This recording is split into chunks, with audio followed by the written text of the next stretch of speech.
So in tennis, there are two slices. There are offensive slices and there are defensive slices. And you need to make sure, if you're going to excel in tennis, that you utilize your slice properly. Hey everyone, my name's Tyler from Universal Rackets, and today I'm going to teach you the different two types of slices and how to use them in the proper position. A lot of players, when they learn the slice, they utilize the strike without the right goal or intention. And they just utilize the slice as a cop-out shot. I like to say, when people come up to me and they're like, Tyler, I want to learn to slice today, I say, hey, if I teach you to slice, you need to use it with discretion. Because too many players, they'll learn the slice once or twice, right? And then they'll go out and they'll be afraid to hit their normal shots. Every single shot will look like this. And what is that? That is a pusher. That's a person that is only going to get to this level in tennis. If you ever want to get to this level or past the ceiling, what do you have to do? You have to utilize it properly, okay?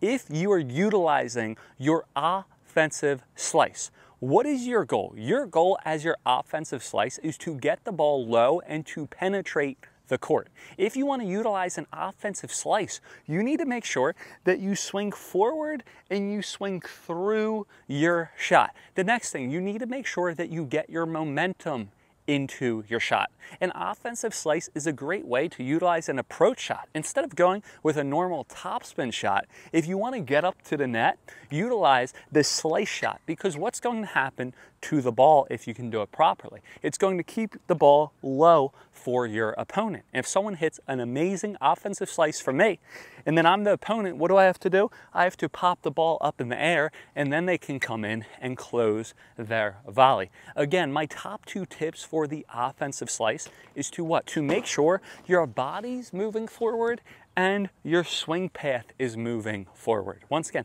I want to make sure when I hit this offensive slice that my body and my swing path is moving forward. A lot of players, they can't hit an offensive slice for their life because they don't move forward and through their shot, or they can't even hit an approach shot for their life. You need to move forward and through. You need to get your momentum forward. The next thing for this slice is you need to make sure that you keep a firm-ish wrist. You don't want to slap it down. A lot of players, when they start learning the slice, and I don't want you to do this, you'll start going like this.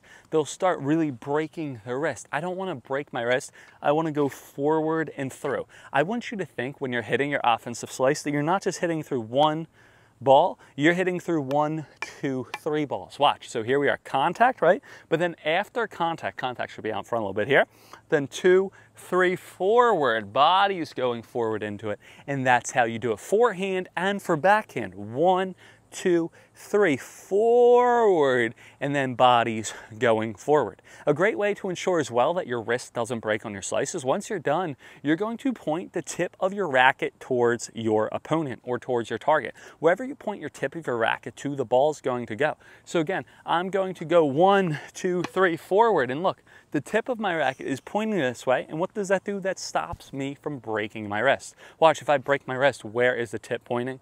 Well, it's not pointing forward, okay? Now, for the defensive slice, okay? And this is to use as discretion, okay? A defensive slice is what? It's like a changeup in tennis, okay? You have a pitcher, they have a curveball, a changeup, a fastball, a slider, right?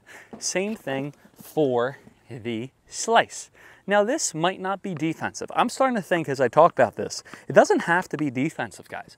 It can be neutral. It can be neutral, okay? You don't want to go defensive every single time for your slice, but this is when you're in a rally, okay? So every single ball, especially nowadays in tennis, everyone loves to bang the ball, especially with this like new technology. They got the good strings, more easier rackets, right? Who am I fooling though? I'm like 24 years old. Like, I'm gonna act like I played in the 80s. But still, you guys get what I'm saying. But so, we're here, we're banging. Here we are, boom, forehand. Here we are, boom, backhand. Here we are, let's go. Here we are, boom, forehand, we're banging it, right? And these people, there's some players that you'll play, they can bang every single ball that comes hard at them. But then if they deal with a little bit of slice, they're gonna get thrown off because it's a different change of pace. It's a different timing. It's not 1, 2, 3, 4. It's flat, 1, 2, 3, 4, 5, 6, 7, 8.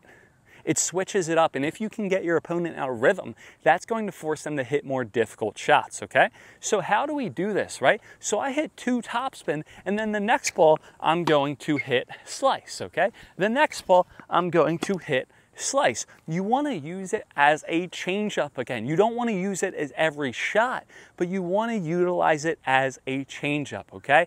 You want to have an intention. You need to have an intention. So even more, from explaining this video, you want to have an offensive slice or you want to have an intentional slice. You don't want to just cop out every single time, again, and just try to slice the ball with no attention just because you're trying to get the ball over the net and you're afraid to hit a good shot.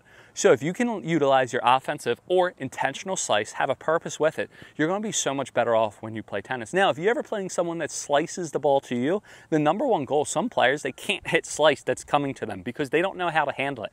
It's like if there's an emergency, you need to stop, drop, and roll. There's a procedure. There is a procedure, guys, in order to hit slice. And if you want to learn how to hit slice coming at you, not how to give slice, but how to hit slice coming at you, I'm going to have you click this link in the description on how to hit slice. It's going to be the first thing in the description, and you're going to learn, and I'm going to teach you how to hit balls that come up to you or at you with slice. Have a good one, happy hitting, and make sure to check out the next video. See you guys on court. Make sure to press subscribe. I want to hit 100,000 followers, and I'll see you guys next time. Sorry, subscribers.